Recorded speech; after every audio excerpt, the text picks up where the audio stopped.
Hey, this is Dave Pryor. Welcome to the Leading Agile booth here at Agile 2018. I'm here with David Bland. David, thanks for coming by. Hey, thanks for having me. Say hello to the folks in MySpace. Hello. What's up, MySpace? Friendster. You're a Friendster? We should all be using Friendster today. We're live, man. Get it together. All right. You're here doing a talk. Yeah. And the talk is called Lean Experiments with Agile Teams. It's Thursday at 9 a.m., which is really early. It is early, and it's on a Thursday, Yes. so hopefully people come. So what is lean experimentation? It's all just a culmination of my thinking around lean startup and design thinking and how to blend that in Agile. Okay. So it's a lot of, when you hear like product discovery or discovery delivery, it's really geared towards the discovery end of that. Okay. Yeah, so it's like how do you test out your backlog, how do you test out your business ideas? So when you, and this is something you've been working on for a couple of years, like tuning this up. So if you've got a backlog of features, instead of just producing them, like for somebody who comes out of a CSM class, I got a backlog, I got to make all this stuff. Yep. PO tells me what to make in what order. How is what you're talking about going to impact that? So it's kind of applying a design thinking lens to it. So say, is it desirable? Like, I'll use the as a user format. Well, and assume that they don't know what design thinking is. Yeah, so I mean, design thinking, a lot of that's coming out of IDEO and D School, Stanford D School, but it's basically like, can you be really connected to the problem and iterate and solve for kind of meaningful things? Rather than just saying, here's the thing they give me because I've decided this will fix my problem. Yeah, so it's a lot of observational and ethnographic research and basically being able to say, hey, can we iterate through and prototype through different solutions to solve for a problem? So it's very immersing yourself in the problem space. Okay. And then testing you've got assumptions about what might solve it. Yeah, and so you rapidly prototype those and you're testing with customers. Okay. So they might be paper, they might be cardboard, they might be something you wired together or 3D printed, but it's all about going through that as fast as possible. Okay. So are people that are doing this, going to be like Scrum, Kanban? Is there a particular flavor of Agile they're going to be adopting? So I've seen it applied to both in my work. There are some teams where, let's say, they run in a 2-week sprint. Okay. And so what we'll do is we'll have discovery work folded into that 2-week sprint. So you could capacity plan, let's say, it's usually not 50-50, but even if it's 80-20, saying... Go ahead. Yeah. So, like, if you're delivering features, that's cool. If stuff it isn't, you need to experiment. You don't need to experiment on. But there's other things in your backlog that's probably risky, and so can you fold in experiments into your sprint? And then basically, if you think of a wall, you literally have 2 swim lanes: discovery, delivery. Okay. So it's a lot of what Marty Kagan and Jeff Patton evangelized to. It's very similar. So if you were talking about prototyping a minute ago, is that going to be? I'm trying to think like a student in my class, okay? Is that something I'm going to deliver as the product at the end of the sprint? Potentially, yes. Because I'm not shipping that to a customer. Well, not a large amount of customers, but you would... Like some of my workshops, we have customers come into the workshop and we actually test with them. Okay. Internal, external. We even have external customers. Okay. So it's not about scaling yet. It's just more of, is there any evidence to say this is a real... thing that we're trying to solve, and is there any kind of fit between what we're proposing we might build? Okay. So hardware, you can do it in cardboard and 3D printing stuff. Software, you can even faster, right? You can mock things up and make it look like it's, and clickable wireframes and things. Okay. And that's going to give you the insight you need to fill the rest of the backlog or tune what's in the backlog for the actual shippable product. Yeah, so hopefully you generate insights and some evidence to say, hey, are we on the right track, or do we need to look at our backlog and rearrange things and shape it differently?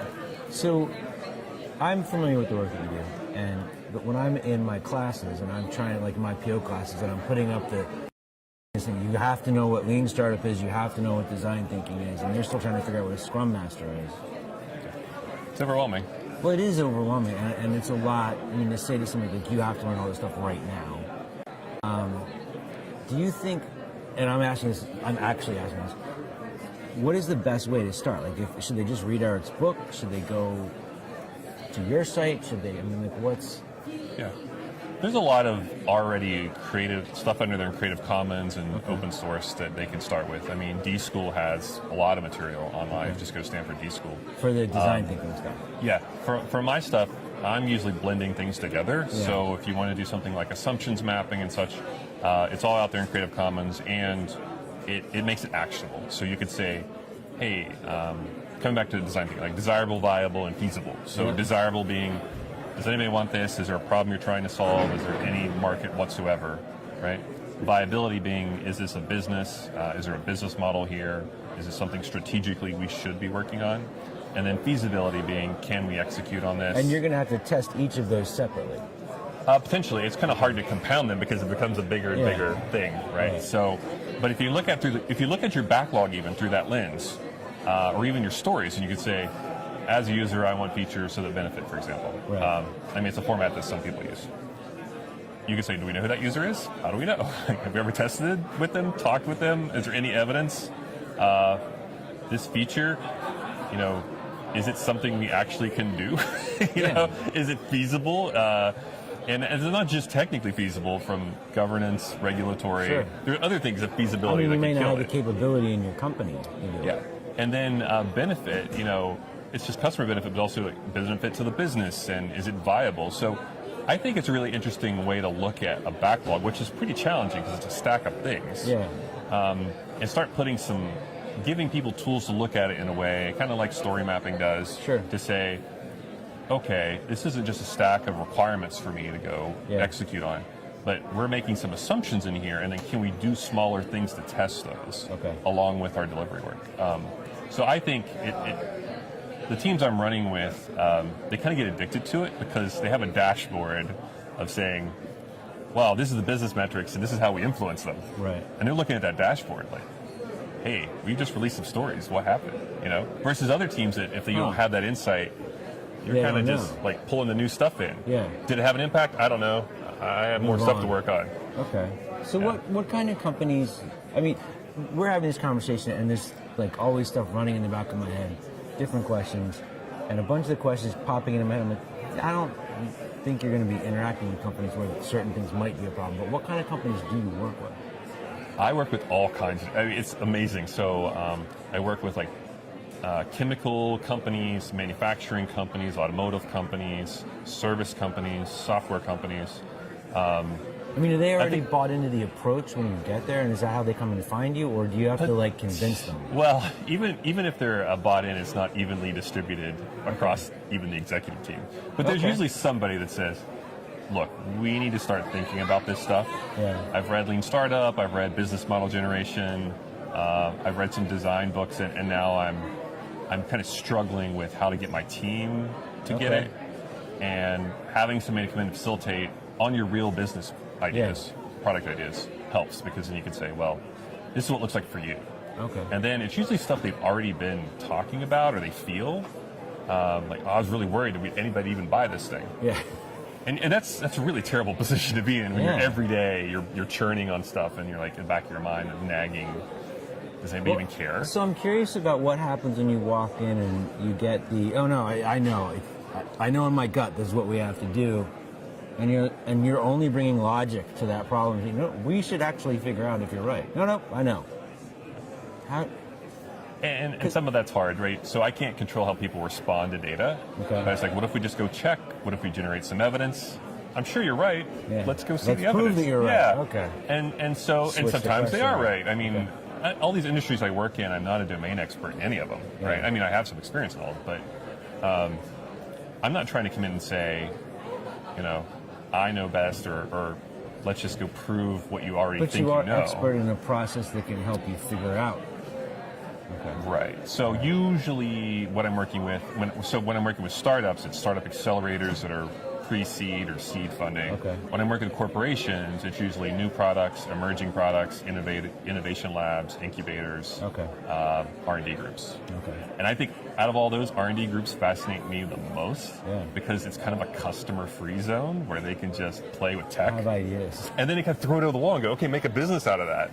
And so often, like the context and everything just falls flat with that handoff. So helping R&D groups be more customer facing is, I think, pretty amazing. So that's a cool. lot of fun with that too. Okay, and you're working on a book. Yes, I haven't announced it yet, but Alexander. Well, announce it right. Yes. David Bland's writing a book. Yes, I'm writing a book. So we signed our deal. It's myself. Say Alex. I'm not going to try to say his. Osterwalder. Osterwalder. Okay. I'm always afraid to try to say that. Yeah. He's awesome. So, and we've been collaborating for a while, so it's pretty exciting to be able to write with him. Okay. And so if you've read Business Model Generation or Value Prop Design, it's very similar style. Okay. Full landscape, lots of pictures. Big wide book. Big wide book. Okay, the third one up on my shelf. Okay. Yeah, so it'll stick out on your bookshelf. It'll be like normal. And I get these 3 wide books. God damn it. Mine will be one of those. Why can't you make it small? Okay. And the focus of the book is? Testing business ideas. Okay. So it's all about lean experimentation, but I'm trying to write it in a way where it's very applicable for people and actionable. Okay. So it's not a lot of, oh, this is just for corporations or just for entrepreneurs. Yeah. Because so much of my work across both is very, very similar work. Okay. So, if you're trying to validate your startup idea, the stuff you do looks very similar to what I'm doing with a corporation who has a new product idea. Okay. There are nuances, but yeah. So if you're struggling with, hey, okay, I know what my assumptions are, but I don't know how to go test that. Yeah. Then what I'm doing is creating a library of saying, hey, I'm trying to test viability. Oh, I could do an A/B price test here. Okay. So give people examples, because I think right now that knowledge is everywhere. Okay. It's on blogs. Yeah. It's in consultants. It's really tough. If you are new to this, it's so intimidating to say, well, for example, I looked up some tools recently and was so overwhelmed with the variety of options for like a specific kind of tool, I just gave up. I was like, this is and so many canvases that are similar but totally different at the same time. Right, and another thing is so let's say you know how to do landing pages. Landing pages are great, but if that's the only thing you do, right, it's not going to help you test certain things. Yeah. Right, a landing page is going to help you test feasibility. Right. But it will help you test desirability, and it could help you test viability. Okay. Right? So you're going to have to run different kinds of tests to really sort this stuff out. Yeah. So what I'm really passionate about is saying, look, beyond me and my interactions with people, there needs to be something out there where we can look at it and say, you know what, I'm trying to learn this. Here are some options that I have. Okay.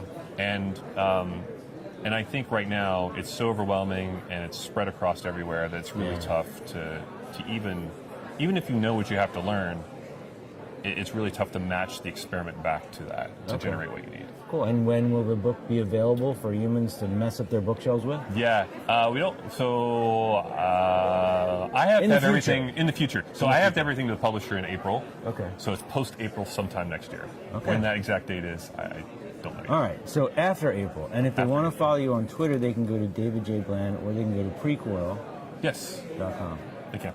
Cool. And Thursday morning, 9 a.m. Correct. All right. Dude, thanks for coming by. This was great. Thanks for having me.